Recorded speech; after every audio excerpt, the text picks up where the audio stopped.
నేను గొప్పవాడిని, నేను భగవంతుడి భక్తుని, నేనే అందరూ తెలుస్తున్నాను, నేను లేకుంటే వీళ్ళు ఏమైనా అవుతారు. కొన్ని సాంప్రదాయాల్లో మనకు చదవని చూసుకుంటారు. దేవాలయంలో అర్చకుడే చదవాలి. ఎంత పెద్దవారు కానీ అర్చకుడు మొదటి తానే తీసుకుంటారు రాసుకోవడం. అదో కానీ ఇందులో ప్రథమ ఆచారం నైత్యానుసంధానం. అంటే నేను చాలా చిన్నవాడిని, నాకు ఏ యోగ్యత లేదు, కేవలం భగవంతుడి దయతో నేను ఈ మాత్రం స్వామిని సేవించగలుగుతున్నాను. అంటే వినయం, అహంకార రాహిత్యం. అహంకారం ఉన్నవాడు ఎవరు స్వామి చేత రక్షింపబడాలని శాస్త్రం. అందుకే మనకు చెప్పారు యమాచార్యుడు అమర్యాద శుద్ర చరపతి అతూయాసోహు కృతజ్ఞ దుర్మాని స్మరపరట వంచనపర దుర్ముఖ పాటిష్ట. ఏంటి ఇవన్నీ తెలుసా? మనం తెలుసు ప్రయత్నిస్తాం మనం ఇంతవరకు. ఇది అలవాటు అందరికి. వీరు కూడా కన్నడ దగ్గరికి వెళ్ళి రోజు అవి నీళ్ళు నిలబడి చేసుకుంటారు. అది మీరు చూశారు. మంచి ఛాన్స్ ఉంది నాకు అనుకొని తెల్లారి వారి కంటే ముందు గుడి వెళ్ళి ఒక తెర కావడం నిలబడ్డాడు. మీరు వెళ్ళి అమర్యాద శుద్ర అమర్యాద గౌడి సత్యం, శుద్ర సత్యం, చరమతి సత్యం, ఇలా మొదలు. అంటే ఆయనే చెప్పుకోవాలి సత్యం అంటే కూర్చుంటాడు. నేను చిన్న వాడిని అవుతాను అంటే నేను మర్యాద లేనివాడిని బుద్ధి సరిపోయి మర్యాద శుద్ర చరమతి అతూయ సత్యం సత్యం సత్యం సత్యం. అబ్బా నేను ఆయన నీకేను మనం పెద్ద మొత్తం పూర్తయిన తర్వాత అడుగులు చూశాడు ఇంట్లోని తెరదనే ఉన్నాడు. తెర తీసి మాట్లాడబడ్డాడు. మహానుభావ గారు చేశారు, నేను రోజు వినప చేసుకుంటున్నాను స్వామికి, స్వామి నమ్మట లేదు, సాక్ష్యం అడుగుతున్నాడు. ఇవాళ నువ్వు సాక్షి దొరికావు, నీ సాక్ష్యం తీసుకొని స్వామి నన్ను కాపాడుతాడు. మగోగా అది వైష్ణవత్వం. అంటే లేని తప్పు ఉన్నది చెప్పుకున్నా తల వంచి అవును రూక్షాక్షరాన్ని శృణ్వన్ మహాభాగవతేతాన్ ప్రణామపూర్వకం భక్త్యా యో వదేత్ వైష్ణవోచిత. వారు వైష్ణవుడు. వాడు అంతే అంటారు. అయ్యా స్వామి ఈ స్థితి రావాలి. దీన్ని అంటారు వైష్ణవత్వం. దీన్ని అంతగా చెప్పేవారు ఆచార్యులు. మరి ఇంతకంటే ఎక్కడైనా ఉత్తముడు ఉన్నాడా? అన్ని అపనిందలు, అన్ని కష్టములు, అన్ని బాధలు తాను పడి మనము తరించడానికి కావలసిన జ్ఞానాన్ని బోధించే గురువు కంటే ఉత్తముడు ఎవరండి? గురువు గారు కూడా 3 లోకాలను కొలుస్తారు. ఎలాగైతే వామనుడు తన పాదంతో 3 లోకాలను కొలిచాడో గురువు గారు కూడా ఆధ్యాత్మిక, ఆది భౌతిక, ఆది దైవికములు, లేదు సాత్విక, రాజస, తామస, ఈ 3 లోకాలను కొలుస్తారు. అంతేమన్నాము? నీవు ఏ శరీరాన్ని నమ్ముకున్నావో, ఏ శరీరం కోసం ఇన్ని బాధలు, ఇన్ని కష్టాలు, ఇన్ని ద్రోహాలు చేస్తున్నావో, నిజంగా నీకు ఆ శరీరం వలన ఎన్నడైనా మేలు జరుగుతూ ఉందా? నీవు అనుకున్న సుఖమో సంతోషమో నీకు ఆ శరీరం వలన కలుగుతున్నదా? నిన్ను శరీరం బాధ పెట్టకుండా ఎప్పుడైనా ఉన్నదా? అన్ని రకముల, అన్ని వేళల, అన్ని రకముల బాధలను పెడుతున్న శరీరాన్నేమో ప్రియమని, ఉన్న బాధలన్నీ తొలగించే పరమాత్మను అప్రియమని భావించుట న్యాయమా? ఇదేనా జ్ఞానం? అడిగాడనుకోండి, మనం ఏం చెప్తామండి? సమాధానం దొరకదు. ఇక ఆది దైవికం, అతివృష్టి, అనావృష్టి, పిడుగులు, భూకంపాలు, గోరగోర. అంటే వీరికి నమస్కారం చేయకుంటే వాడేమంటారు? ఒకడికి శని బాగలేడు, ఒకడికి గురుడు బాగలేడు, ఒకడికి బుధుడు బాగలేడు, ఒకడికి ఇంకేమో రాహు బాగలేడు. మరి రాహు బాగలేదు, రాహు జపం చేద్దాం, కేతు కోపం ఉంటుంది. కేతు జపం చేస్తాం, శుక్రుడి కోపం ఉంటుంది.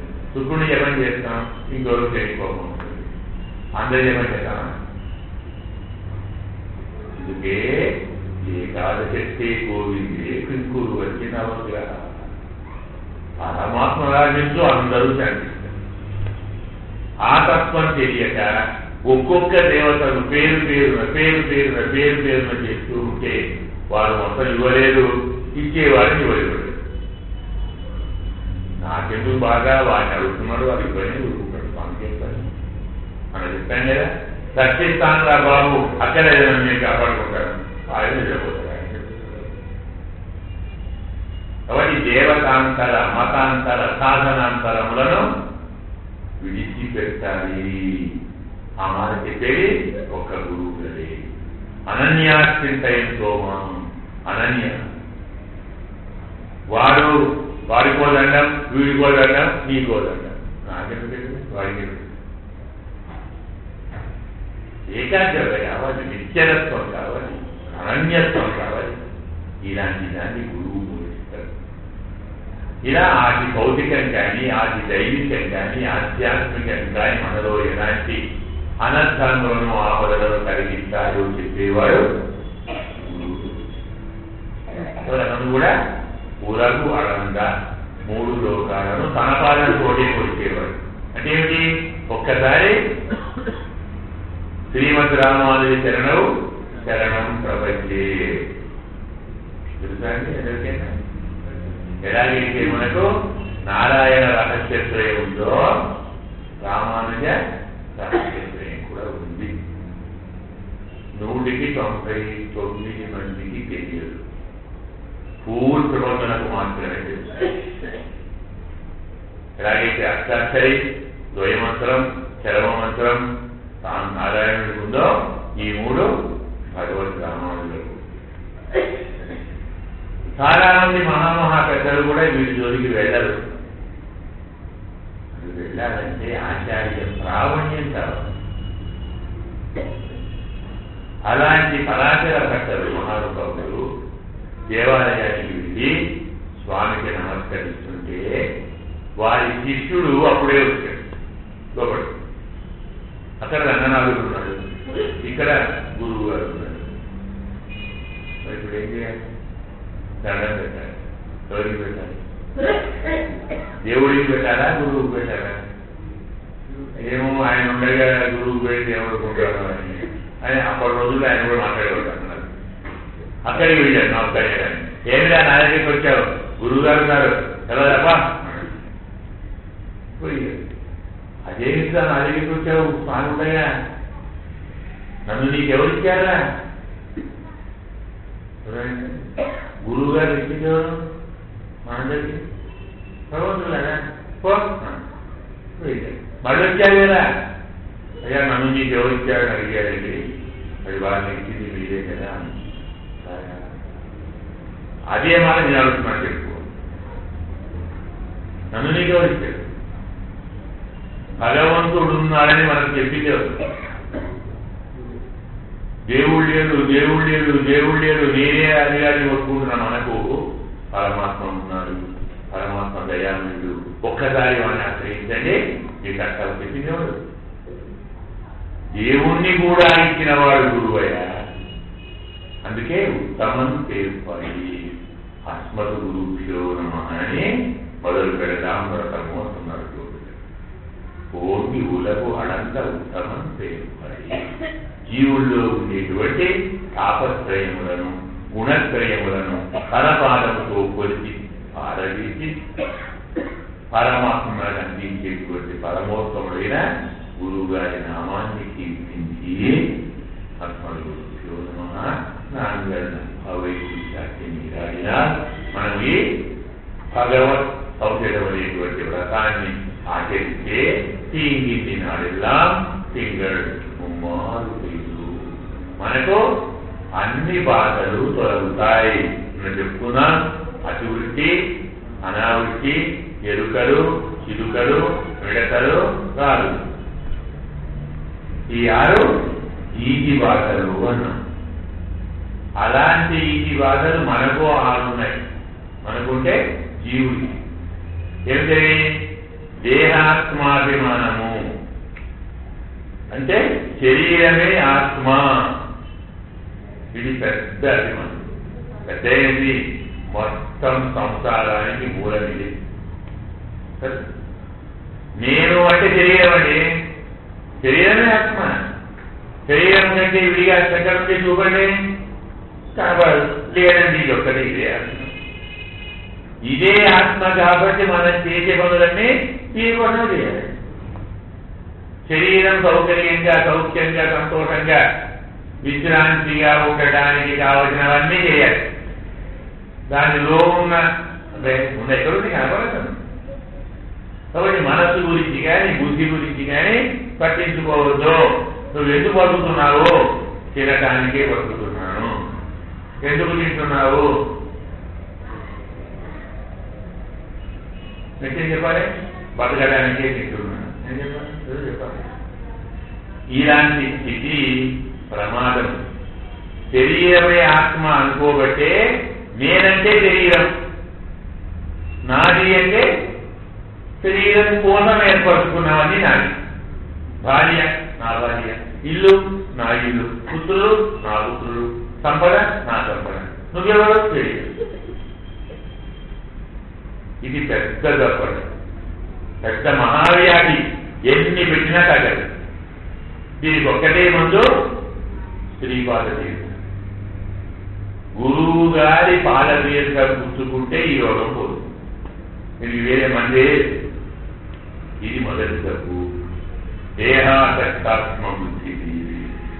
రెండవది, నేను స్వతంత్రుడను. ఇది రెండో రోజు. మూడవది, నన్ను నేను కాపాడుకోగలను. స్వరక్షణే స్వాన్వయం.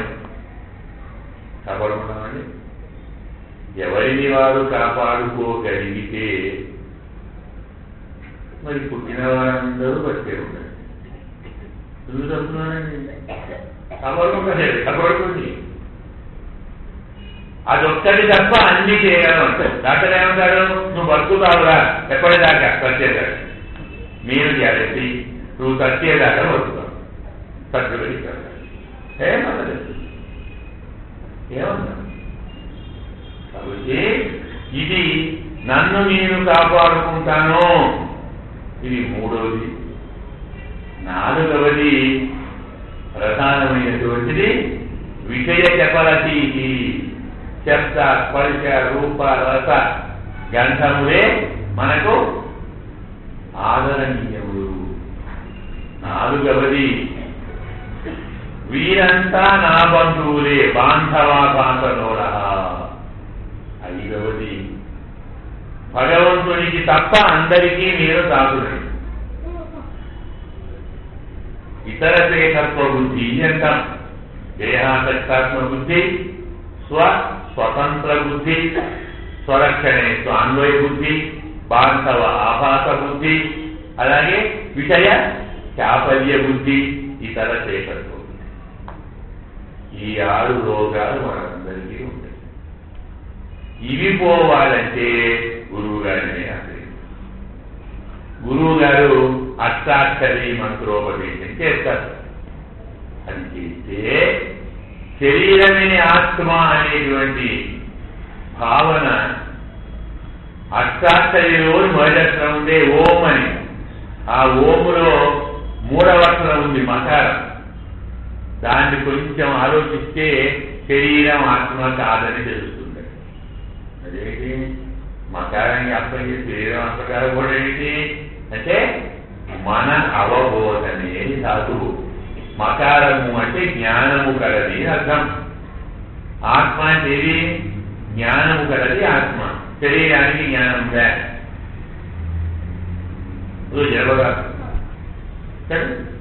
మనస్సు, బుద్ధి ఈ రెండు ఏమనుకోండి అంటే స్పృహలేని శరీరం, నిద్రపోతున్న శరీరం ఏం తెలుస్తుంది? లేదు. దానికి ఏం కావాలో మనసు చెప్తుంది. శరీరానికి జ్ఞానం లేదు, జడమని. ఆత్మ జ్ఞానం లేదు. మకారాన్ని జ్ఞాపకం చేసుకుంటే ఆత్మ అంటే జ్ఞానం ఉన్నది కాబట్టి జ్ఞానం లేని శరీరము ఆత్మ కాదు. ఇక నేను స్వతంత్రుడను అనే భావన ఉంటే మొదటి అక్షరం అకారం ఉంటే దాన్ని అర్థం చేసుకో. అకారాలతో విష్ణు నీవు పరమాత్మకు చెందినవాడు. ఇతరులను నేను సేవిస్తాను అంటే నీవు చేసేటువంటి అన్ని సేవలు పరమాత్మకే చేయాలి. ఉకారం ఉంటే దాన్ని తెలుసుకుంటే తెలుసు. వీరంతా నా బంధువులు అన్న జ్ఞానము నారాయణ శబ్దాన్ని మనం ఉచ్చరిస్తే తెలుసుకుంటే, ఇవన్నీ నా కోసం నేను కూర్చుకుంటున్నాను, ఇవన్నీ నా కోసమే అన్న జ్ఞానము నమఃపదాన్ని అధ్యయనం చేస్తే నాది కాదు. నమ అంటే మహానాది నా కాదు. ఏమిటి నాది కాదు? ఇవేమి నాది కాదు. నా దేహం, నా ప్రాణం, శరీరము కాదు, ప్రాణములు కాదు, ఇల్లు కాదు, వాకిలి కాదు, బుద్ధి కాదు, మనస్సు కాదు. అలా అవన్నీ నాది కావా? అలా అంటారేమండి అంటారా?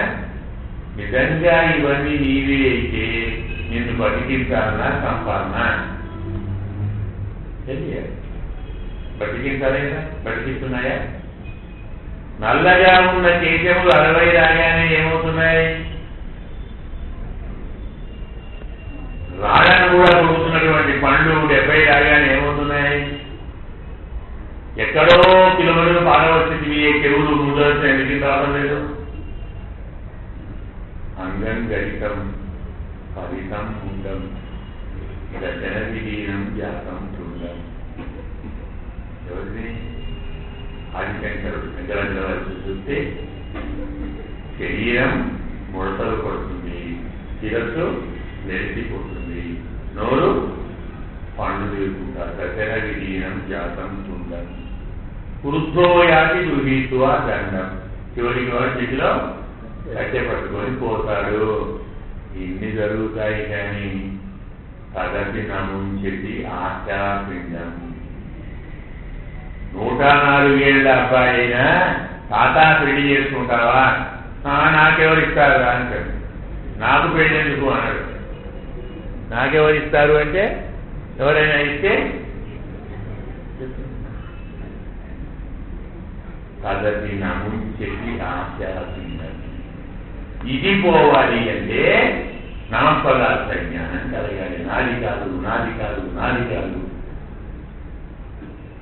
ఇతర విషయది చెప్పలది విషయాలన్నీ నాకు అనుభవించదగినవి అన్న జ్ఞానం పోవాలంటే నారాయణాయ ఉండే ఆయా శుద్ధి వచ్చి దాన్ని కలుసుకో. ఇలా ఒక్క అష్టాక్షరీ మంత్రంతో ఇవన్నీ తొలగుతాయి. ఎలాగైతే వామనుడు కొట్టివాడుగా వచ్చి దాన జలం చేసేవాడుగానే త్రివిక్రముడైనాడో గురువు గారు కూడా కొట్టివాడిగానే వస్తారు. కొట్టివాడు నాన్న 2 మాటలు చెప్తాను, కొంచెం నిద్ర బాగుపడతావు, తెలిసిపోతున్నావు, చాలా చెప్పారు పెద్దలు అన్ని చెప్పాను, 2 మాటలు చెప్తాను. మా కథ మీరు చేసిన అనుకుంటాను. కథ ఉంది. వ్యాస భగవానుడు మహాభారతాన్ని రచించి అప్పటికి ఉన్నవాడు జనమేయుడు బడ్జెట్ కుమారుడు చెప్పారు. అయినా మహారాజా భారతాన్ని రాశాక నీ తాతల కథరా? అసలు నువ్వు విన్నామనుకో, మహారాజు గారు నిన్న కథను ఒక బోర్డు పెట్టి కాగితం కట్టిస్తే అందరూ కొడతారు. ఏమంటాం? అడ్వర్టైజ్మెంట్ విని బాగుపడతారు. అయ్యో తాతగారు అంతగా చేసుకోనా? అలాగే వింటానండి. ఎంతసేపు పడుతుందండి? ఎన్ని గంటలు పడుతుంది? గంటలా? సరే క్షమించాలి, తప్పయింది. ఎన్ని శ్లోకాలు ఉన్నాయి చెప్పండి. అదే ఎక్కువ కూడా 100 శ్లోకాలే ఉన్నాయి. 1,00,000 శ్లోకాల అమ్మ బాబోయ్. సరే ఎందుకు పడుతుంది? రోజుల 55 సంవత్సరాలు పడుతుంది. తాతగారు చాలా గొప్పవారు, మీరు మహానుభావులండి. 55 ఏళ్ళు నేను భారతం వెళ్ళుకుంటూ కూర్చుంటే ప్రజాపాలన నేను రాజును ఎవరు చేయాలి? కొంచెం దయ చూపండి. సరేలే, నేను నడుస్తావు. భారతం 18 పర్వాలు, అందులో ఒక పర్వ చెప్తాను. ఏ పర్వ నుంచి మొత్తం భారతం విన్న ఫలితం వస్తుందో అలాంటి శాంతి పర్వ చెప్తానురా. బాబాగారి దయచేసింది. ఎన్ని శ్లోకాలు ఉన్నాయి? అబ్బే తక్కువే, 26,000 అన్నాడు. 26,000 బాబోయ్, ఇందులో కష్టమే ఉంది. సరే తాతగారు ఎన్ని రోజులు పడుతుంది? అబ్బే ఎక్కువే లేదా, 13 సంవత్సరాలు చాలా ఉన్నాయి. 55 నుంచి 13 అంటే చాలా తగ్గించదండి. గురువుగారు చాలా నిర్ణయించారు. వీడికి అవి కూడా ఎక్కువ మరి రాదు. తాతగారు 13 ఏంటంటే కష్టంగా తెలిసి ఇంకొంచెం డిస్కౌంట్ ఇవ్వండి మాకు అంటే పోనీరా, పర్వాలేమొద్దు, ఒక ఉప్పర్వ చెప్తాను. అందులో మనకు మొత్తం భారతం విన్న ఫలం రావటానికి భారతంలో ఒక ఉప్పర్వ ఉంది. ఏంటది? జయద్రథ ఉపపర్వ అంటే సైంధవుడి కథ. మనం అందరం సైంధవుడిని ఏమేమో అంటాం, కానీ వాడి కథ పేరు విసి పాపాలని పోతాడు. అది కాదు, వాడు శివాంశారు చూడండి. ఆ కథ విందా బాబు, మొత్తం భారతం విందంటే అయ్యా ఇంకేం ఒక పర్వం అన్నారు కదా, బాయ్ నుండి ఎన్ని శ్లోకాలు ఉన్నాయండి? అబ్బే ఎక్కువ లేదా, 1300 ఉన్నాయి. 1,00,000 నుంచి 1300 వచ్చారు. ఇంకేం కావాలండి? సరే అలాగే ఇచ్చాను తాతగారు, ఎన్ని రోజులు పడుతుంది? అబ్బే 5 ఏళ్ళు చాలు. దీనికి 5 ఏళ్ళు వాడు అయ్యా మీ 7, 1000, 100 తప్ప రోజులు 1, 2 రావా? నేను రాజునండి, చూడండి. సరే నువ్వు పనికి రావురా, సగం సులభం చెప్తాను రా, 60 నిమిషాలు అయిపోతుంది. అమ్మ తాతగారు ఇప్పుడు నాసిదార్థమైంది చెప్పండి. ద్వౌ ఇమౌ పురుషౌ మూర్ఖౌ, ఈ ఇద్దరు మూర్ఖులు అన్నాడు. తాతగారు మనిద్దరు ఎందుకు అంటే వద్దంటే చెప్పే మీరు, చెప్తా అంటే వద్దని నేను. మేము ఎవరు కలిగితే మనిద్దరేనా? మనకంటే గొప్పోళ్ళకి చాలా మంది ఉన్నారా? అని కాదు. ప్రత్యాహరణ ఒక మూర్ఖుడు రావణాసురుడు, ఇంకో మూర్ఖుడు విజయుడు. చెప్పి లేకపోతుంది. తాతగారు పోతున్నారు అప్పుడే సముద్రం అయిపోయిందా? శ్లోకం అయిపోయింది కానీ మీరు రావణాసురుడిని మూర్ఖుడు అన్నారండి. మరి ఎందుకు మూర్ఖుడు తెలవద్దా? నాకు తెలవాలా? తెలవద్దా అంటే మరి చెప్పాలా? అయ్యో చెప్పండి. మొత్తం రానండి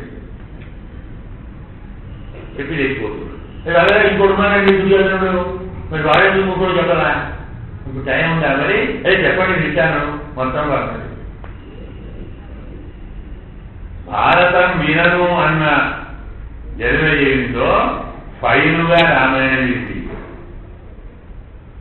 అర్థమైందండి. గురువు గారు చెప్పడానికి వచ్చినప్పుడు చిన్నవాడిగా కనపడతాడు.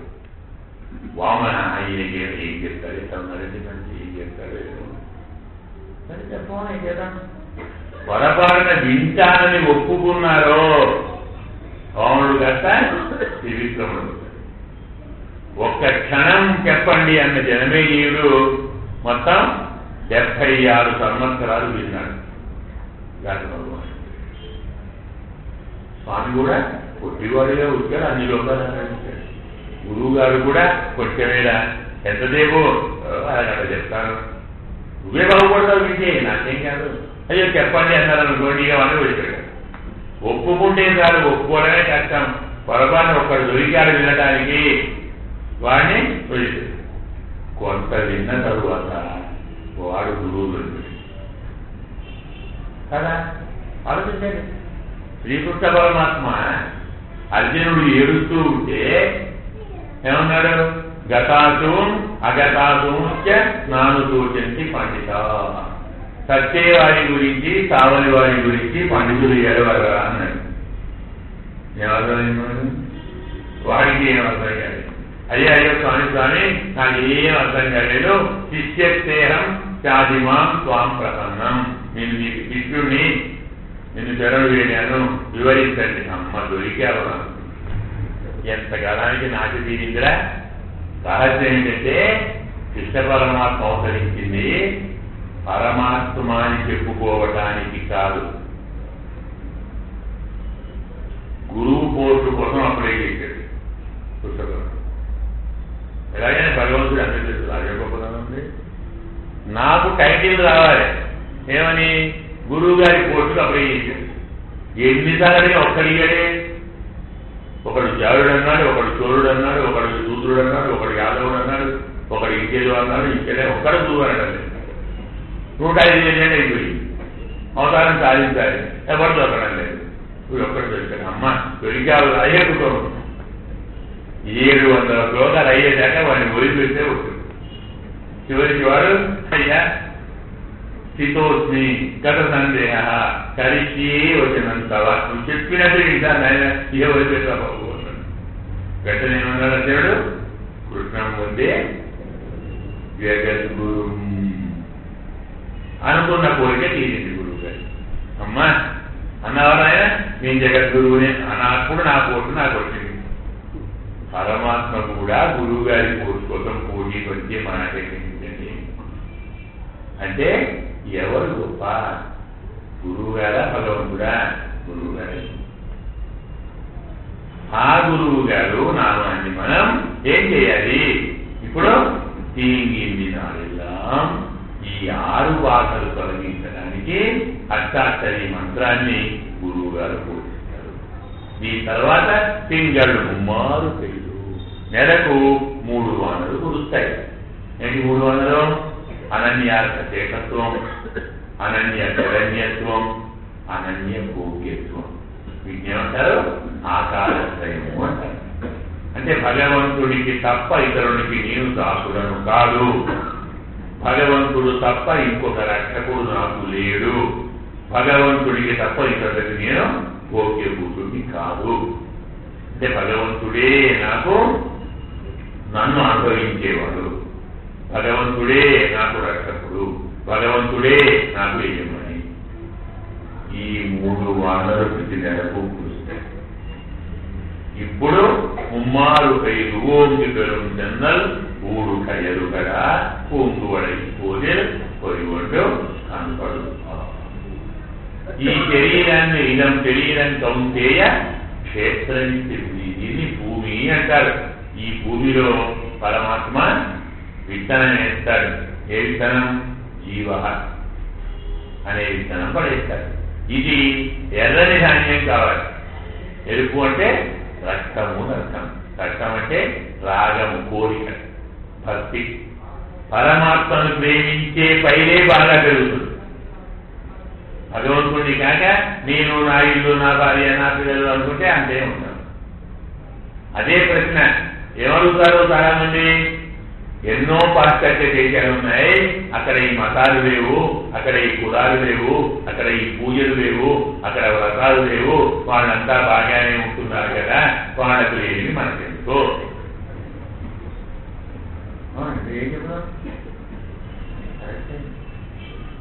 అయ్యా అక్కడి దాకా ఎందుకు పోతారు? మన పక్కనే దున్నపోతులు ఉన్నాయి, బరులు ఉన్నాయి, ఆవులు ఉన్నాయి, కుక్కలు ఉన్నాయి, మేకలు ఉన్నాయి. వాటికి మతం లేదు, వాటికి నియమం లేదు, వాటికి జాతి లేదు, అవి తింటున్నాయి, బతుకుతున్నాయి. అక్కడి దాకా పోతున్నా?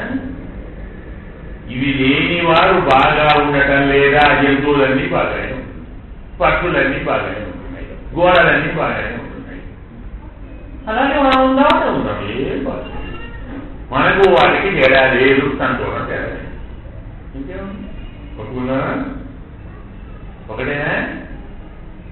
మరొకటం గొప్పతనం కాదు, శరీరానికి కావలసిన సౌకర్యాలన్నీ కలిగించుకోవటమే ప్రధానమైతే. ఇలా చాలా మంది చాలా రకాల జంతువులు చాలా రూపంగా హాయిగా ఉంటున్నాయి. కొందరు మహాత్ములు అవుతారు, గాలికి కులమేది. గాలి కులమే కాదు, గాలికి ఇల్లు కూడా లేదు, గాలికి బట్టలు కూడా లేవు, గాలికి ఆస్తి లేదు, గాలి కొట్టాడు మీద కూడా ఉన్నారు. మరి అది గాలి గాలికి వైద్యం ఏది, గాలికి ద్వేషమేది, గాలికి ఆది ఏది? అదే కులమే అంటే నీకేగా అడుగుతాం. నిజంగా గొప్పవాడు అయితే నువ్వు గాలికుండు, అది అందరినీ సమానంగా చూస్తుంది, అందరికి అనగా వస్తుంది, అందరికీ కాదు వస్తుంది. నువ్వు అందరూ అలా కాకూడదు. అందరికీ తెలిసి అమ్మ ఇది మాత్రం నేను ఒక్కడి ఒక్కోరం కలిగిన మాత్రం గాలి లేదు నాకు సర్వార్థాన్ విపరీతాంశ విధి ప్రకృతి సంభవాన్ మీరందరూ చెప్పారు కూడా. కాబట్టి ఇలాంటి 3 వానలు ఆచారత్రయాన్ని కూడా మీరు పొంది ఇలాంటి ధాన్యం అంటే భగవంతుడిని ప్రేమించగల ఉత్తమ ధాన్యము బాగా పెరిగితే ఆ ధాన్యము లోపల జలం అన్నానే, జలంలో ఏముంటాయి? చేపలు ఉంటాయి. నీటిలో చేపలు ఉంటాయి. నీరంటే ఏమిటి? తజ్జలాంటి ఉపాస్య పరమాత్మను జలమని ఉపాసించాలి. జలం అంటే జాయంటే లీయంటే అస్మికి జలం. జగత్తంతా అక్కడి నుంచే పుడుతుంది, జగత్తంతా అందులోనే కలుస్తుంది. జలం అంటే పరమాత్మ. జలంలో ఉండేవాళ్ళ మనం అంతా. ఈ 2 చేపలు ఎవరు? జీవులే. అందుకే రమణ స్వామి ఏమన్నాడు? నీ వెంట రాకుంటే సీతమ్మ నేను జలాతు మత్స్యావిభూతవు, నీటి నుంచి బయటపడవేసిన చేపల్లాగా పడిపోతా ఉన్నాడు. పరమాత్మలో మనం నిరంతరం నివసించి ఆనందంగా ఉంటాం. అంతేకాదు అందులో పద్మములు ఉంటాయి. ఆ పద్మముల్లో తుమ్మెదలు నిద్రపోతాయి. ఒక్కొక్క పద్మం తుమ్మెద 2 ఉంటాయి. ఆడ తుమ్మెద ఒక తుమ్మెద. పద్మం ఏమిటి? భక్తానాం హృత్పుండరీకం. మన హృదయ పద్మములో లక్ష్మీనారాయణులు యోగ నిందలో పవడించి ఉంటారు. ఇప్పుడు తేంగానే పుక్కిలిందు తీర్థమతి వాంగ కూడా నిరైకం వాళ్ళ పేరు పదుకలు. ఇప్పుడు గోచారకు పోదాం. గోచార కంటే ఎవరు గోవులు అంటే? గోవులు పాలిస్తాయి, గురువులు జ్ఞాన క్షీరములు సాధిస్తాయి. జ్ఞానం అనే పాలించేవారు గురువు గారు. గురువు గారి దగ్గరికి పోవడానికి ధైర్యం కావాలి. ఎందుకు? ఇప్పటిలాగా 9ంటికి పోయి 1 గంటలకు రావడం కాదు. నా సంవత్సర వాటిని ప్రకృయా. గురుకులానికి వెళితే గురువుగా నా వచ్చావా, ఏం చదువుకుంటావు? అయ్యా మీకు అయ్యా సరే ఉండు అంటే ఉండు. ఆ ఉండి ఎప్పటి కాదో తెలియదు. 1 సంవత్సరం కానీ మళ్ళీ వాడు పలకరించారు గురువు గారు. నువ్వు ఏం చదువుకుంటావు? ఏమీ లేదు. వాడు అన్ని సేవలు చేయాలి. గురువు గారు చెప్పినవి, గురువు భార్య చెప్పినవి, ఇంకోటి చెప్పినవి అన్ని సేవలు చేయాలి.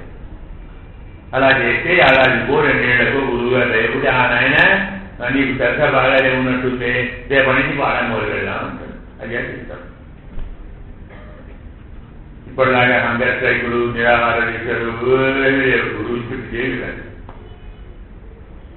మొదలు వానికి ధైర్యం కావాలి, చదువుకోవాలి, విద్య నేర్చుకోవాలనేటువంటి ఎంత ఆసక్తి ఉంది. నాకు జ్ఞానం కలగాలి, మొదలు ఆచార్య స్వరూపం తెలుసుకోవాలి. జ్ఞానం అంటే ఏమిటో మనకు అర్థం కావాలి. జ్ఞానం మీద ఆసక్తి కలగాలి. సంవత్సర కాలం 2 సంవత్సరాలు కోడి విద్యార్థులంతా ఎలా చదువుకుంటున్నారు, ఎలా ప్రయత్నిస్తున్నారు, ఎలా శ్రమిస్తున్నారు, ఎలా సేవిస్తున్నారు అన్ని చూసి చూసి చూసి మనసంతా గ్రహించి సర్వం గురుమయం జగత్తు. గురువు తప్ప ఇంకొకటి లేదు. గురువు గారిని సేవిస్తే చాలు విద్య వస్తుంది. చెప్పవలసిన పని ఇప్పటిలాగా పుస్తకాలు పాఠాలు ఆయుధ చెప్పమంటారే, వీళ్ళు ఏమవుతారండి గురువు? ఎందుకండి ఏడాది పాఠం చెప్పడం మీకు కట్టదోట నా కష్టం, ఆ 5 చెప్పండి. అదే సంవత్సరం ఏం చెప్పినానే ఎన్ని చెప్పాయనే? ఓన్లీ 5% కదా. అదే అయితే ఒక్కొక్కదానికి 20 మార్కులు. చాలా 5 చెప్పండి అయిపోయాయి. మీకు బాధలేదు, మాకు బాధలేదు. ఇలాంటివి ఏవి అక్కడ కుదరవు. గురువు గారు దయ ఉంటే చాలు. ఒక మహానుభావుని ఇక్కడ భారతం ప్రారంభమే గురి చేశారు.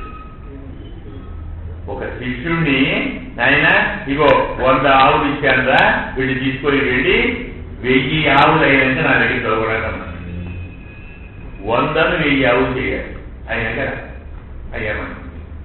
కానీ రోజు మాత్రం సాయంకాలం వచ్చి కనపడాలి. పొలిటికల్లో వాడు అర్థం పెడుతుందండి.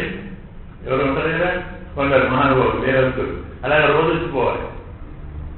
మనం కూడా చేస్తున్నామే, ఎందుకు జ్ఞానం తెలుసుకోలేదు కదా. అయ్యా గురువు గారు అలాగే వస్తానండి, సాయంకాలం కానీ నమస్కారం ఒక రోజు 2 రోజులు 3 రోజులు 4 రోజులు 5 రోజులు 6 రోజులు వారం రోజులు చూశాడు. బాగానే ఉన్నాడు. ఏరా వారం రోజులు అయితే నువ్వు అడవికి వెళ్ళి బాగున్నావు, మరి ఏం తింటున్నావురా? అదేంటండి విచారణ చేసుకుంటున్నాను. తప్పు కదా, విచారణ చేస్తే నాకు ఇవ్వాలి చూపించావా? నాకు ఇవ్వద్దు, నాకు విచారణ చేయకూడదు. అయ్యా మంచిది. మళ్ళీ వారం రోజులైంది, మళ్ళీ అట్నే ఉన్నాడు. ఏం తిన్నావురా? అయ్యా పాలున్నాయి కదా, రోజు ఆవు పాలు తాగుతున్నానండి. ఓడి దుర్మారు కూడా ఆవు పాలు నీకోసం ఆరా దూడల కోసం కానీ వాడు పొట్ట కొడుతున్నావా? తప్పు కదూ. అయ్యా అలాగే. మళ్ళీ వారం మళ్ళీ అట్నే ఉన్నాడు. ఏం తింటున్నావురా? అయ్యా దూడలు తాగినాక తాగుతున్నానండి. వాడి ఎదురుగా అంటే అది తప్పురా. మేము తాగిన తర్వాత ఇంకొకరు ఈ పాలు తాగి బతకాలనే భావం దూడల్లో కలిగితే అవి సగం తాగి నీకు వదిలిపెట్టాయి. ఇక్కడికి వచ్చిన తప్పు తాగకూడదు. మంచిదండి. మళ్ళీ వారం మళ్ళీ అలాగే ఉంటాను. ఇప్పుడేం తింటున్నావురా?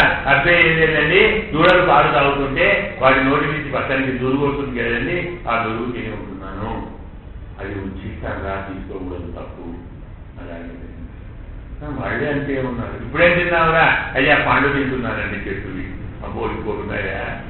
తెంపుకొని తింటున్నావా, రాలినేయి తింటున్నావా? తెంపుకొని. తప్పు, రాలినేయి తింటున్నా. మళ్ళీ అంతే ఉన్నాడు.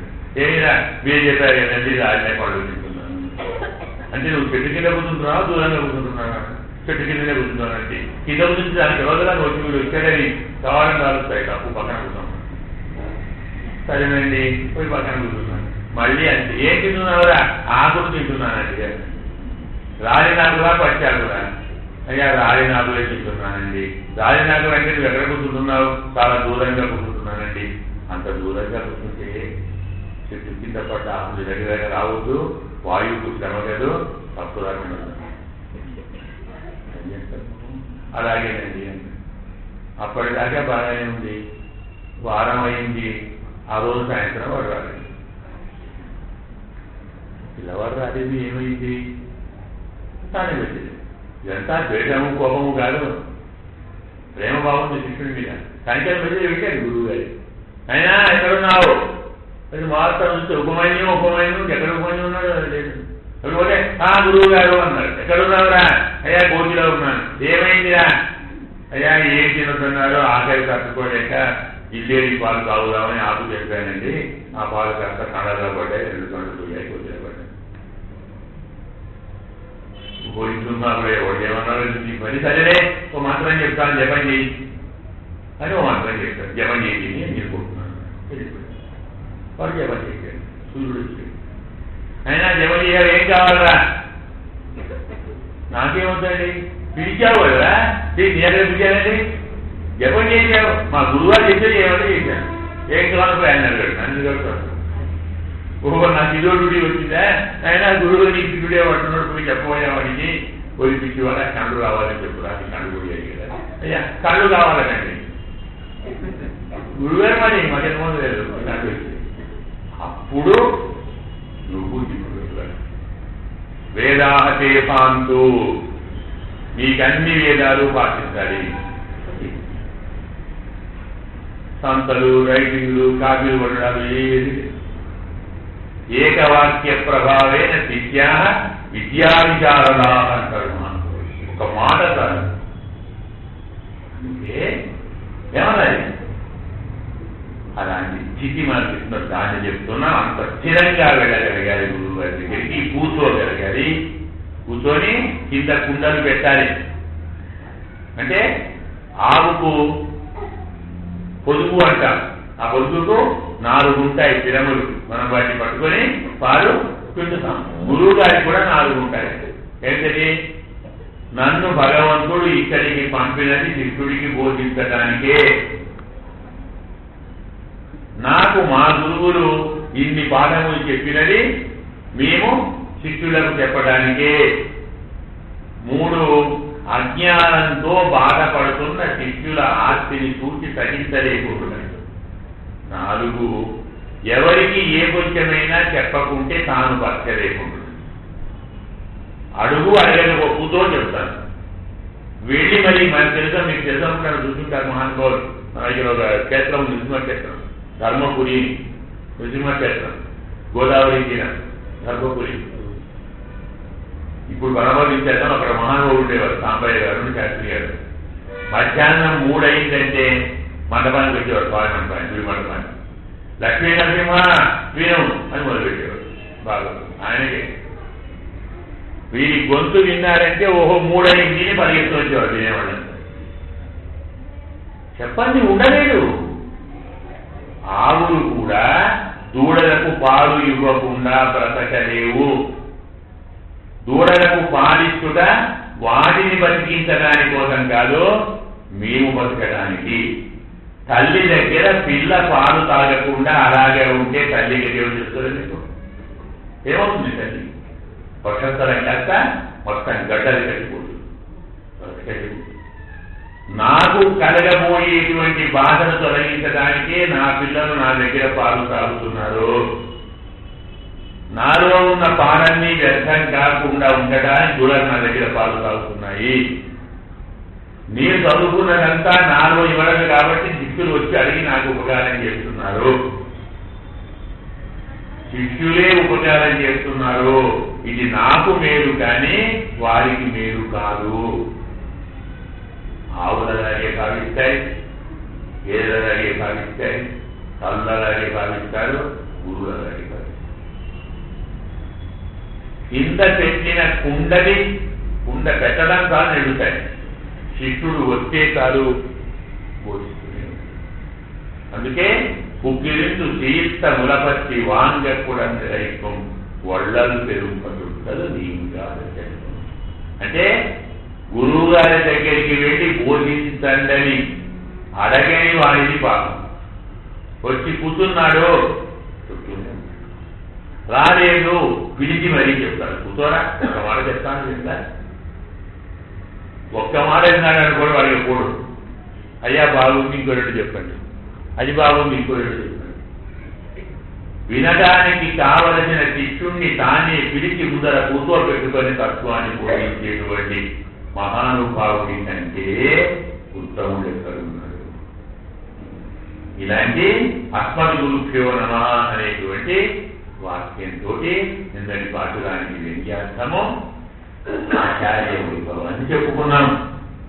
ఇలా ఇంత బాగా వర్షించాలి, పాడి పంటలు బాగా ఉండాలి, లోకమంతా బాగుండాలని గోపికలు అడిగేసరికి నాకు ఛాన్స్ వచ్చింది అని పద్యంజుడు వర్షాది దేవత అమ్మ వస్తాం, వర్షిస్తాం, ఎక్కడ వర్షించాలి, ఎలా వర్షించాలో చెప్పండి అని పరిగెత్తుకొని అలా వస్తారంటే అంటే వస్తారు.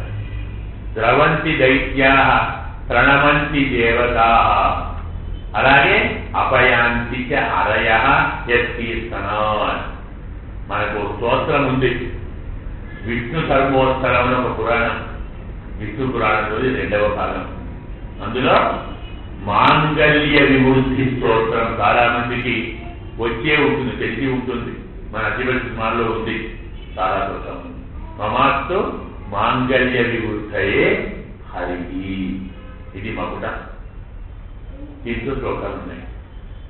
మన ఇంట్లో ఏవైనా ఇబ్బందులు, ఆపదలు, చికాకులు, అశుభాలు లాంటివి పరంపరగా చదువుతుంటే దాని నివృత్తి కోసం దాన్ని చదువుకోమని పెద్దల యొక్క ఆదేశం. అందులో చెప్తారు, ద్రవంతి దైత్య ప్రణమంతి దేవత. భగవంతుని నామ సంకీర్తనం చేస్తే దైత్యులు రాక్షసులు పారిపోతారు, దేవతలు నమస్కరిస్తారు, శత్రువులు తొలగిపోతారు. మరి భగవంతుని నామ సంకీర్తనం చేస్తే వాళ్ళంతా పోతే, అలాంటి భగవంతుని నామ సంకీర్తించినటువంటి భక్తులు చెప్పితే దేవతలు వింటారా లేదా? చెప్పినట్టు వినమని అందరూ చెప్పారు పెద్దలంతా. భీషాస్మాత్ వాతపవతే భీషోదే సూర్య భీషాస్మాత్ అగ్నిశ్చేంద్రస్య మృత్యుర్ధావతి పంచమైతి. భగవంతునికి భయపడి గాలి వీచుతున్నది, భగవంతునికి భయపడి సూర్యుడు వెలుగునిస్తున్నాడు, చంద్రుడు తెలంగాణ ఇస్తున్నాడు, అగ్ని కాలుస్తున్నాడు, యముడు చంపుతున్నాడు. మరి ఆ భగవంతుడి భక్తులకు భయపడరా? అందుకే అమ్మా ఏం చేయాలో చెప్పండి అంటే అమ్మలు మన అందారమ్మ గోపికా రూపంలో ఎలా ఎలా వర్షించాలో చెబుతున్నారు ఈనాటి పాసురంలో.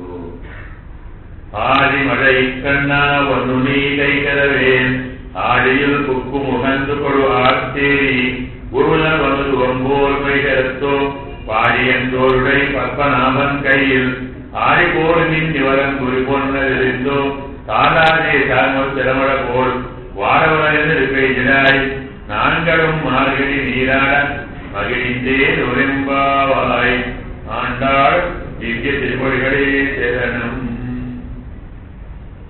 ఆడి మழை కన్నా, ఆడి అంటే సముద్రం, ఆది అంటే గాంభీర్యం, ఆది అంటే చక్రం, చక్రాన్ని ఆది అంటారు. చక్రంలాగా ఉండే సుడిని కూడా ఆది అంటారు. లోతును ఆది అంటారు, గాంభీర్యాన్ని ఆది అంటారు. వర్షంలో మెసలకుండా ఊపిరాడకుండా చుట్టుముట్టి మనం జడివాన అంటారు చూడండి, న్యాయం గడి సుడివాన. చక్రమండలంలాగా చుట్టూ ఎక్కడ ఇంత అందు లేకుండా ముంచెత్తుతుంది. అలాంటి చక్రవర్షాన్ని ఆది. మழை అంటే మండలము, కన్నా అంటే నిర్వాహక, చక్రమండల వృష్టి నిర్వాహక. అర్జన్యుణ్ణి వర్షాది దేవతను కన్నా అని పిలుస్తున్నాడు. ఎవరు? గోపికలు. గోపికలు ఎవరిని పిలిచినా కన్నా అని పిలుస్తారు. అర్థమైతే ఎవరు న్యాయంగా కన్నా? కృష్ణుడు. ఆయన ఏమంటాం? కృష్ణుని మనం కన్నం అంటాం. అంటే ఏమంటాం? నిర్వాహకుడు, సకల చరాచర జగత్తును నిర్వహించేటువంటి మహానుభావుడు. మరి వాడంటే అర్జునుడు వాన లేదనుకోండి, మనం ఏం చేస్తాం? జగత్తు నిర్వహించేవాడు వాడు. అందుకే నాయన కన్నా ఒన్ను నీకై, నీకై ఒన్ను కరవే, నీ చేతిని ఏమాత్రము ముడవకు. మరేం చేయాలి అంటే ఆది ఊళ్ళు పుక్కు మొగందు కొడు ఆర్తు వేసి సముద్రం యొక్క మధ్య భాగంలో ప్రవేశించి లోపలి దాకా వెళ్ళి లోతుకు వెళ్ళి నీరు బాగా తాగి కడుపు నిండినట్టు గుర్తుగా ఆర్తు ఒకసారి ప్రేరుకు తీసి ఏరి పైకి ఎక్కి ఊరి మొదలువ నురువంబోల్ మైగలదు కారణము మొదలుగా గల సకల నిత్య పదార్థములకు కారణమైన పరమాత్మ యొక్క శరీరం వట్టి శరీరాన్ని ధరించి ఆదిపోల్ నిన్నే పరంపురిపోల్ నిన్నదిందు చక్రంలాగా ప్రకాశించి స్వామి యొక్క ఎడమ చేతిలో ఉన్న శంఖంలాగా ధ్వనించి కాగాదే ఆగకుండా సాంగం ఉదయిత శరమల పోల్ సాంగం నుండి అంటే తనువు నుండి వెలువడే శర పరంపర ఓరే వాడ ఉలగిలు వెయ్యిడాయి లోకాలన్నీ తృప్తి పొందేలా వర్షించే నాంగడు మార్గడి నీరారా మేము కూడా మార్గతీర్థ స్నానం చేసి మగిలిలో సంతోషిస్తాము. ఏం చెప్పారు?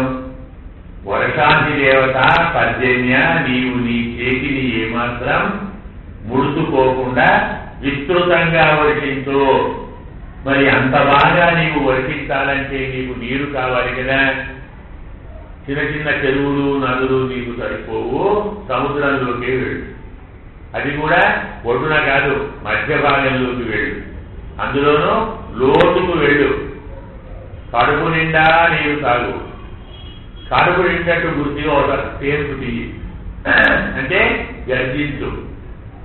తర్వాత పైకి ఆకాశంలోకి ఎక్కి మా స్వామి చేతిలో ఉన్న చక్రంలాగా మెరిసి అతని ఎడమ చేతిలోని చక్రంలాగా ధ్వనించి అతని ఇంకొక చేతిలోని ధనువు నుండి వచ్చే బాణములలాగా వర్తిస్తే మేము కూడా సంతోషించి ఆ నీటిలో మార్గడి స్నానం చేస్తామయ్యా. పర్జన్య దేవునికి ఆజ్ఞాపించారు, ఇలా మీరు వర్తించాలి. ఆజ్ఞాపిస్తారా అంటే అందరూ ఆజ్ఞాపించడమే కాదు, రహస్యం ఏమిటంటే భగవంతుడి కంటే ఎక్కువ భగవంతుడి భక్తుల మాట వినటానికి అందరూ ప్రయత్నిస్తారు. భగవంతుడి గుడికి పోకున్నా ఇబ్బంది లేదు, గుడికి పోయి దేవుడికి దండం పెట్టకున్నా బాధలేదు. కానీ ఆ గుడికి పోతున్న ఎదురుగా ఓ భక్తులు వచ్చారనుకోండి, వారికి దండం పెట్టలేదు అంటే ఇక స్వామి మనతోటి చాలా ఆటలు ఆడుకుంటాడు. అబద్ధం కాదు. చిన్న ఎగ్జాంపుల్, భక్తుణ్ణి ఆదరించకుంటే పరమాత్మ ఎలా చూస్తాడో గుర్తుకో ఓ చిన్న ఎగ్జాంపుల్ చెప్తాం. రాముడు సుగ్రీవుడు ఇద్దరు ఫ్రెండ్స్ అయిపోయారు. వారి బలాన్ని సుగ్రీవుడు వర్ణించాడు రాముడితో. మన ఆయన వాడంటే చాలా గొప్ప వాడే అనుకుంటున్నావేమో, ఆయన రోజు మార్నింగ్ వాకింగ్ అని బయలుదేరుతాడు, 4 సముద్రాలు తిరిగి వస్తాడు మార్నింగ్ వాకింగ్. అలాగే ఇంకేమో చేస్తారు కదా, జిమ్ము ఏదో గుళ్ళు ఎగిరేస్తారు కదా, అలా మా వారి కుల పర్వత శిఖరాలను ఎగిరేస్తారు. చాలా మరి అలాంటి వాడిని నిజంగా చంపగలరా? అరే చంపుతాను, నమ్మకం కలిగించాడు. సరే చంపుతా ధైర్యం వచ్చింది, బయలుదేరిపోయాడు. వీడు వారిని పిలిచాడు సుగ్రీవుడు. వారి మహావ్రతులు అవుతాడు, కోపంగా వచ్చేసాడు. ఘోరంగా ఇదని చెప్పాడు. సుగ్రీవుడు చూస్తున్నాడు రాముడిని బాణం వేస్తాడా లేదా. వారు అక్కడ చూస్తున్నారు, ఒక బాణం వేస్తాడు. అలాగే చూస్తున్నాడు. ఎంత కూడా సుగ్రీవుడు వారిలో పడుతుంది కదా. కొంతసేపు ఏదో ఎదిరించాడు. తర్వాత వారి సుడి గుద్దులు అంత సుందంతంగా సంతోషిస్తున్నారు. తప్పించుకోలేదు, వీడు కొట్టాడు. ఎలా కనబడి అది వెళ్ళి ఆయనతో వాడిని దూరంగా తోచేసి వాళ్ళంతా పిండి పిండి అయిపోయింది, పరిగెత్తుకొని వచ్చాడు. మరి తీసుకెళ్ళి వాడు రాడి వచ్చిన తర్వాత ఏ మనిషి అయ్యా నువ్వు? అప్పుడే సంపన్నుడు ఇదాన్ని పోకపోయేవాడిని కదా. సంపుతానని చెప్పావు, నమ్మకాన్ని కలిగించావు, బలాన్ని నిరూపించావు, నన్ను పంపించావు. నాకు ఈ కందులేంటి? ఏం చేయావయ్యా? నేను సంపను వాడిని నజరదా నేను ఊరుకునేవాడిని కదా. ఇదేం పని? కొంచెం ఇంక తొందరగా మొత్తం ఒళ్ళంతా గుణమైతే ఒళ్ళంతా గుణమైతే అయిందిరా బాబు. నువ్వు నాకు అన్నీ చెప్పావు, సంతోషం. వారి బలం చెప్పావు, వారి పరాక్రమం చెప్పావు, వారి యుద్ధం గురించి చెప్పావు, వారి రూపం గురించి చెప్పావు. వారి కూడా నాలాగే ఉంటాడు చెప్పావా? ఇలా నేను చూస్తే ఇద్దరు ఒక దేవుడు ఉన్నాడు. ఇందులో ఎవడు వారి ఎవడు దేవుడు. గొప్ప తీసి వారిని నిన్ను కొడితే నువ్వు పోతావు కదా. దత్తాభయవతో నామ మహత్పాతకం ఇచ్చేది. అభయం ఇచ్చిన వాడిని చంపడం అంటే ఎంత పాపం. నువ్వు చెప్పలేదు మరి ఎట్లా కూర్చుంటానే, అందుకే అడిగాను. ఇప్పుడు దూరుకుంటాం ముందు లక్ష్మణ మీ వెళ్ళి ఒక పూలమాలి అని ఒక పూలమాల అని పెట్టి ఇప్పుడు వెళ్ళు. పూలమాల ఉన్నవాడు సుగ్రీవుడు, ఇదో బంగారు మాల ఉన్నవాడు వాడు కూర్చోవాట కొట్టేస్తాడు. వినడానికి బాగానే ఉంటుందిగా అంటే నిజంగా రాముడు వాడిని కూర్చోవట్లేదా? ఎవరు పరమాత్మ జ్ఞానం అవన్నీ వద్దు. ఆర్డినరీ మ్యాన్ మనలాగా ఎవరో మనిషి చెప్తున్నారు, అన్ని వెళ్ళిపోయారు. ఎలా కూర్చోతారంటారా? వారి బలం గురించి సుగ్రీవుడు చెప్పాడు కదండి. తనేవాడు వారి, తినేవాడు సుగ్రీవుడు. ఇప్పుడు వేరే ఎందుకంటే వాడు ఏమీ వద్దు. వాడు నాకంటే బలవంతుడు చెప్పాడు. నీ వాడి ముందర తాళదేవుడు చెప్పాడు. కొంచెంతో తాను వాడే కొట్టాడు చెప్పాడు. ఇవన్నీ చెప్పాడు కదండి. ఆ మాత్రం ఆయన లేదు, ఆలోచన లేదా? వాడు కొడుకున్నాడు, కూర్చుంటున్నాడు. కొట్టేవాడు వాడు, తింటేవాడు సుగ్రీవుడు. పెద్ద శాస్త్రం ఎందుకంటే దీనికి? ఈ మాత్రం రాముడికి తెలియదు అంటే మనం నమ్ముదామా? నమ్మం. మరి రాముడు అబద్ధం ఆడాడా? ఆడలేదు. నిజానికి కాదు, అబద్ధం కాదు. ఇదేం బాధండి? ఎందుకు రాముడు ఊరుకున్నాడు? సుగ్రీవుడు తప్పు చేశాడు. తప్పు చేసిన వాడు నీవాడైనా నావాడైనా శిక్ష సమానం. ఏం తప్పు చేశాడు? రామసుగ్రీవుల మైత్రి ఏర్పడగానే ఆయన గడిదాంపల గుహలోకి వెళ్ళి ముగ్గురు వెళ్ళారు. నలుగురు: రాముడు, సుగ్రీవుడు, లక్ష్మణుడు, హనుమంతుడు. గుహ ముందరికి పోగానే సుగ్రీవుడు ఓ చెట్టు కొమ్మ ఇచ్చాడు. వేసి రామచంద్ర కూర్చొని రాముడు కూర్చున్నాడు. దానికి ఎవరున్నారు? లక్ష్మణుడు. అంటే నిలబడుతున్నాడు రాముడు. కానీ వాడికి ఆసనం లేదు, కూర్చోమని చూసి ప్రత్యేకమైన హనుమంతుడు చూసి ఒంకు కొమ్మ వేసి ఆయన కూర్చోమని. హనుమంతుడు చెట్టు కొమ్మ వేసి కూర్చోమని గారు లక్ష్మణుడు నిలబడ్డాడు. ఎంతసేపు లక్ష్మణుడు నిలబడ్డాడో అంతసేపు సుగ్రీవుడు చదువుతున్నాడు. సరిగ్గా అదే సమయం అలారం పెట్టి చేసేస్తాయి. అయిపోయిందా? అంటే తనను గౌరవించకుండా స్వామి పట్టించుకోడు. కానీ తన వారికి అవమానం జరిగిందో ఎవరిని ఆయన క్షమించడు. ఈ సంగతి చాలా మందికి తెలుసు. అందుకే ఆరాధనానాం సర్వేషాం విష్ణోరాధనం పరం తస్మాత్ పరజ్ఞేయం తదీయ. భగవంతుని ఆరాధన కంటే భగవంతుని భక్తుల ఆరాధన శ్రేష్టము, ఉత్తమము. కాబట్టి ఇంతమంది గోపులు చూడ కూర్చొని వర్షించాలి అంటే ఏం చేస్తారు? భజన విసిరాడు, అమాంతం పరిగెత్తాను.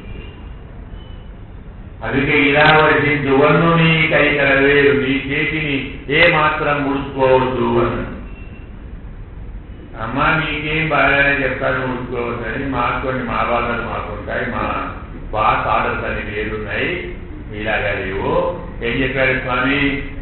ఎత్ర పుణ్య విహాస్తి తత్ర వర్కత్వ. పుణ్యజనులు అంటే పుణ్యం చేసిన వారు ఉంటేనే వాన గురువారు, పాపాత్తులు ఉంటే గురువులు. ఎంత పుణ్యమో కొలిచి అంత వాన పడాలి. ఒకే వీధిలో పుణ్యాత్తులు ఉంటారు, పక్క వీధిలో ఇంకెవరో ఉన్నారు, ఇక్కడ పడుతుంది వాన, ఇక్కడ పడుతుంది. మనం చెప్పుకుంటాం కూడా, అయ్యో ఆ పక్క పడినది మా వీధి లేదు, మా అంత పుణ్యాత్తులు అవ్వాలి, దండం పెట్టాలి. స్వామి ఇంకో దండం ఏం చేస్తాం? ఇది మా స్వామి ఆజ్ఞ. నువ్వు అమాంతం అంతగా చేయి ముడుచుకోవద్దు. ఎలాగమ్మా? అయ్యే పైనా అవన్నీ మర్చిపోవయ్యా అంటున్నాడు. అంటాడు. ఏమనుకుంటున్నావు? ఇది నారాయణుడి గోష్ఠి కాదు, అమ్మవారి గోష్ఠి. అమ్మవారి దగ్గర అలాంటివన్నీ ఏం లేవు, అందరూ పిల్లలు. ఓ తల్లి ఉంది, మహాభక్తితమ్మ ఉంది. అదేం చేసింది? తప్పు చేసిన వాడినే ముందు క్షమించి, అంతేకాదు తప్పు చేయని వారెవరైనా ఉంటారా అని అడిగింది.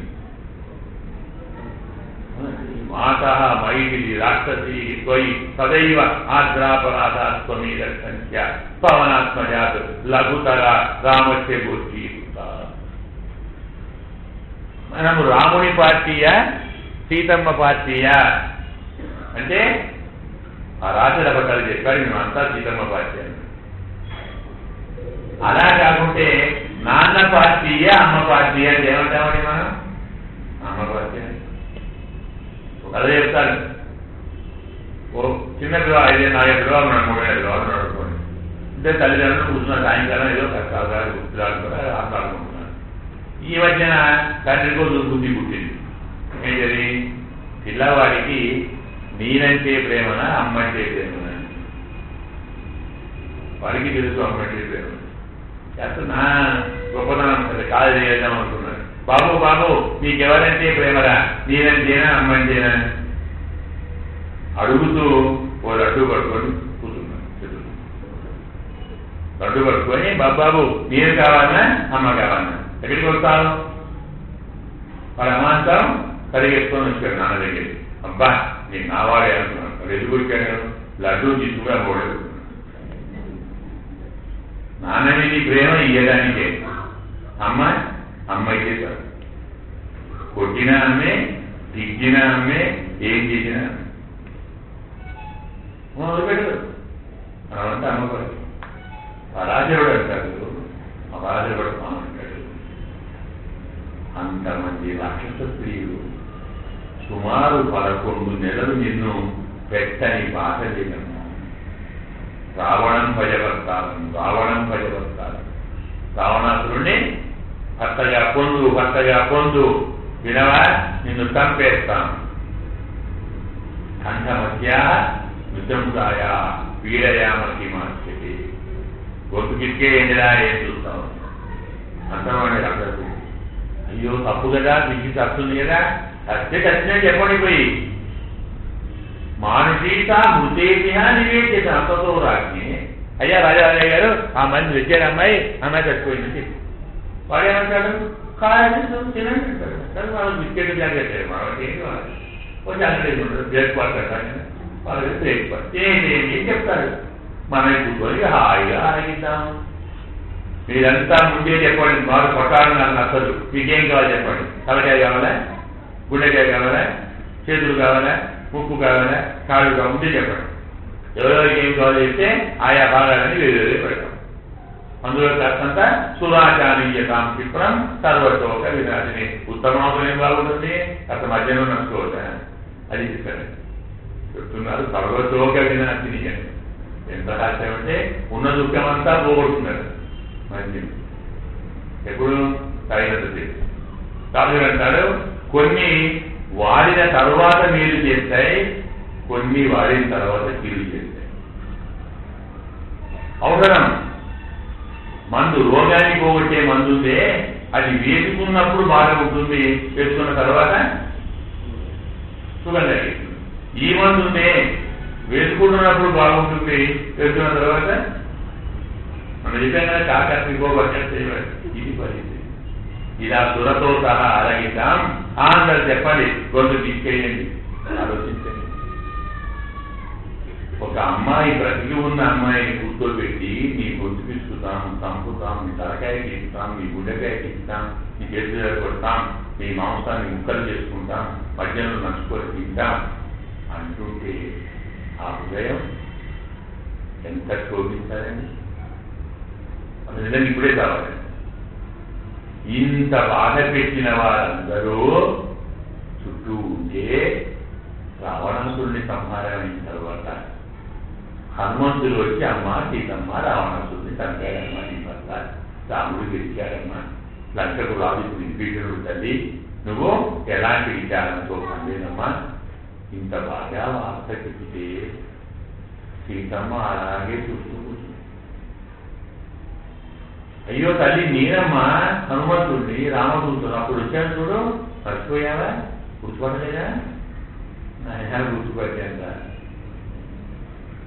ఆ బాధ అంటే ఇంత మంచి వార్త చెప్పావు, ఇద్దామని నా దగ్గర ఏం లేదు, నీ ఎంత దూరంలో అనుకో.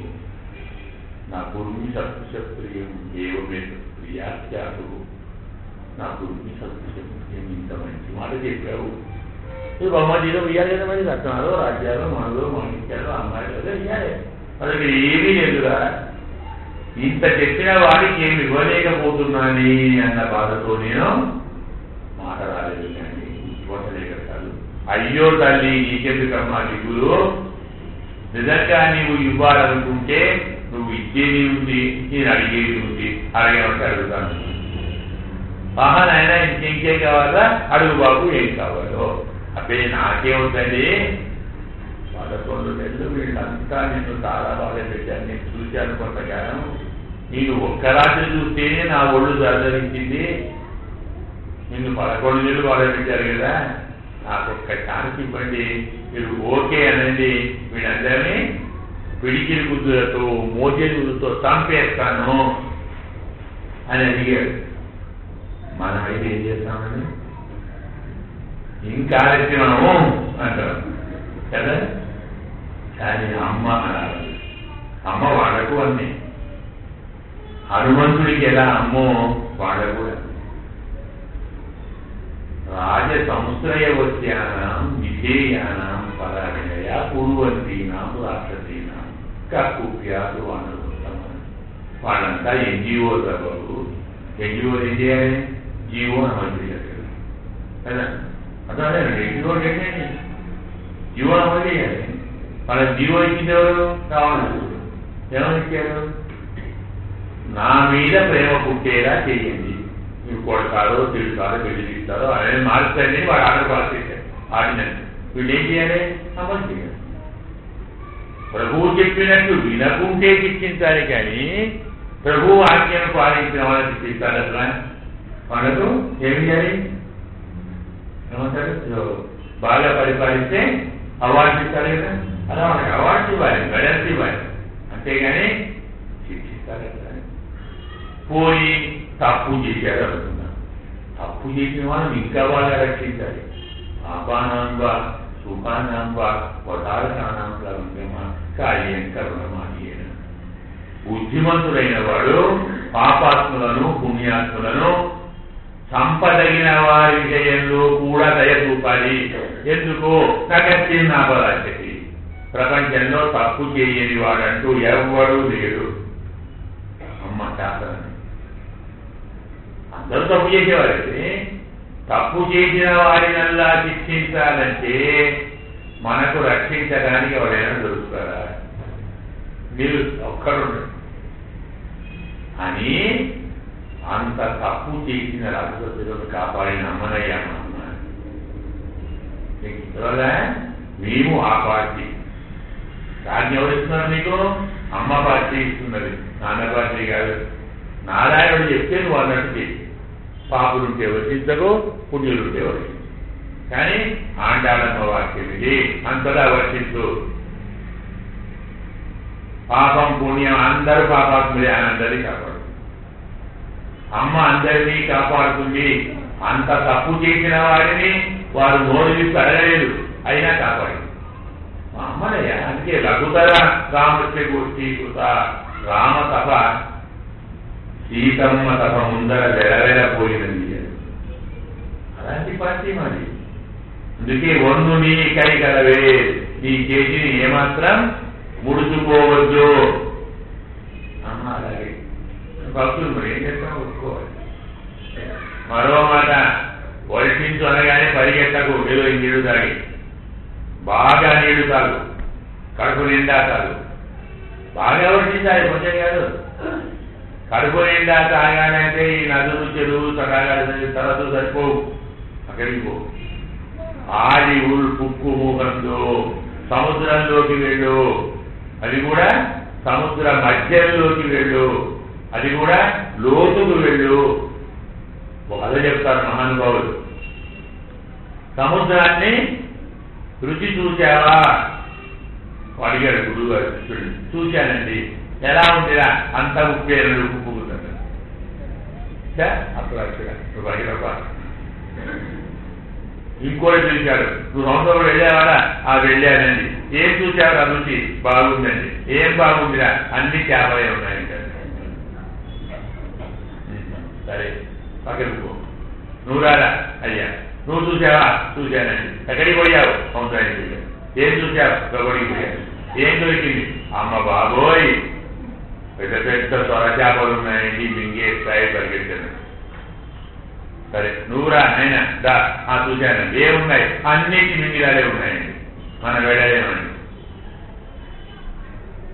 ఇంకా బాగుంది. నువ్వు రారా? పోయావా? పోయానండి. ఎక్కడికి పోయావు? సముద్రంలోకి పోయావు. ఎంతో ఎట్లా ఉంది? చాలా బాగుందండి. ఏం బాగుందిరా? అన్ని రత్నాలు ఉన్నాయండి. వాడు సముద్రానికి ఏం పేరు? రత్నాకరముడి పేరు. ఇవన్నీ దాటి వెళ్ళితే అవి కనబడుతుంది. కొందరు ఉప్పును చూసి, కొందరు చేపలు చూసి, కొందరు తెల్ల చేపలు చూసి, సొర చేపలు పెట్టే ఉంటాయి కదా, సొర చేపలు చూసి, కొందరు తిమింగిలాలు చూసి సముద్రం ఇంటి అనుకుంటే తప్పు. ఇవన్నీ దాటిపోగలిగిన వాడికి రత్నాలు కనబడు. పైపోయిన ఉంటే కనబడదు.